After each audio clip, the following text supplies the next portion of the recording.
সালাম আলাইকুম। আপনারা অনেকেই স্বপ্ন দেখছেন উচ্চশিক্ষার জন্য মালয়েশিয়ায় আসবেন।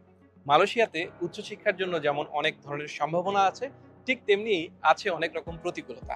তো আজকের এই ভিডিওতে আমি আপনাদের সাথে শেয়ার করব মালয়েশিয়ায় আসার আগে আপনারা যে বিষয়গুলো অবশ্যই জেনে আসবেন, না হলে আপনারা কিন্তু মালয়েশিয়া আসার পর বিপদে পড়তে পারেন। মালয়েশিয়ায় আসার শুরুতে আপনাকে চিন্তা করতে হবে আমি কোন বিশ্ববিদ্যালয়ে যাচ্ছি, কোন সাবজেক্টে যাচ্ছি এবং সেই সাবজেক্টের অ্যাকচুয়াল টিউশন ফি কত। অনেকেই ঠিকঠাক না জেনে না বুঝে মালয়েশিয়া আসার পর দেখে তার টিউশন ফিস এজেন্সি যে ফিস বলেছিল তার থেকে অনেক বেশি। তখন এখানে এসে তারা সুযোগ থাকে না এই টিউশন ফিসটা কমানোর। তো আপনারা যারা যারা মালয়েশিয়া আসার চিন্তা করছেন তারা অবশ্যই জেনে বুঝে সিদ্ধান্ত নেবেন আমি কোন বিশ্ববিদ্যালয়ে আসতেছি, কোন সাবজেক্টে আসতেছি এবং আমার এই সাবজেক্টের টিউশন ফিসটা কত। এইটা ঠিকঠাক যখন আপনারা রিসার্চ করবেন আপনার বাজেটের সাথে সবকিছু ঠিকঠাক আছে কিনা, আপনি ফাইন্যান্সিয়াল এক্সপেন্স কুলাতে পারবেন কিনা, এই বিষয়টা চিন্তা করে অবশ্যই মালয়েশিয়ার বিশ্ববিদ্যালয়গুলো সিলেক্ট করবেন। অনেকেই মালয়েশিয়া আসার আগে চিন্তা ভাবনা করতে পারে না আমি ঠিক যেই বিশ্ববিদ্যালয়ে যাচ্ছি সেই বিশ্ববিদ্যালয়ের মূল শহর থেকে কত দূরে কিংবা কোন ক্যাম্পাসে আসতেছি। অনেকে এটা নিয়েও বিপদে পড়ে যায়। আপনি একটু সঠিকভাবে নির্বাচন করবেন আপনি যে বিশ্ববিদ্যালয়ে যান না কেন সেই বিশ্ববিদ্যালয়ের কোন ক্যাম্পাসটাতে যাচ্ছেন, সেই ক্যাম্পাসের আশেপাশে আপনি ঠিক যে ফেসিলিটিস গুলো চাচ্ছেন সেই ফেসিলিটিস গুলো আছে কি না।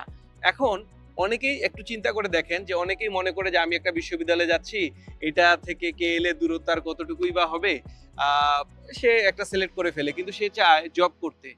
তখন কিন্তু সে এখানে এসে বিপদে পড়ে যায়, কারণ এখানে আসলে অবশ্যই আপনাকে পড়াশোনা করতে হবে, ক্লাসে যেতে হবে।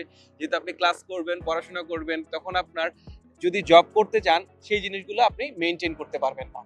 অনেকেই ক্রেডিট ট্রান্সফার প্রোগ্রাম কিংবা ডুয়াল ডিগ্রি প্রোগ্রাম এই সম্পর্কে প্রপার ধারণা না নিয়েই মালয়েশিয়া চলে আসেন, এসে অনেক সময় বিপদে পড়ে যান। তো আপনারা যারা ক্রেডিট ট্রান্সফার প্রোগ্রাম কিংবা ডুয়াল ডিগ্রি প্রোগ্রামে মালয়েশিয়াতে আসবেন তারা জেনে শুনে বুঝে আগে আসবেন যে ঠিকঠাক কোন উপায়ে আপনার এই ক্রেডিটটা ট্রান্সফার হবে। অনেকেই মাস্টার্স প্রোগ্রামে ক্রেডিট ট্রান্সফার করতে চায়, সেখানে তাদের অনেক সময় ভুল ধারণা থাকে। তারা জানে না যে মাস্টার্সে মালয়েশিয়া থেকে ক্রেডিট ট্রান্সফার করে ইউরোপের কোনো দেশে যাওয়া যায় না। কি অনেক কথা শুনতে নেগেটিভ মনে হচ্ছে, আসলে এটা নেগেটিভ না, এটা বাস্তবতা। তবে এই সবকিছুর ভিড়ে আপনি মালয়েশিয়া আসতে পারেন, সুন্দর ওয়েদার, উচ্চশিক্ষার খুব ভালো সুযোগ এবং ইউরোপিয়ান স্ট্যান্ডার্ড লাইফস্টাইলে আপনি যদি পড়াশোনা করতে চান আপনারা অবশ্যই মালয়েশিয়া আসতে পারেন। যারা যারা বেশ কয়েকটা দেশে রিজেক্টেড হয়েছেন তারাও আমরা ওয়েলকাম করছি তাদেরকে মালয়েশিয়াতে। এবং আপনার মালয়েশিয়া আসার সব ধরনের প্রসেসিং আপনারা করতে পারবেন স্টাডি ব্রিজ ইন্টারন্যাশনালের সাহায্যে, এবং আমরা আপনাদেরকে অথেন্টিক নিউজের মাধ্যমে সরাসরি বেস্ট সাজেশন প্রোভাইড করব যেন আপনার মালয়েশিয়াতে আসার স্বপ্ন এইটা কোনোভাবেই বিঘ্নিত না হয়, আপনি যেন হ্যাজেল ফ্রি ভাবে মালয়েশিয়াতে উচ্চশিক্ষা গ্রহণ করতে পারেন। ধন্যবাদ সবাইকে।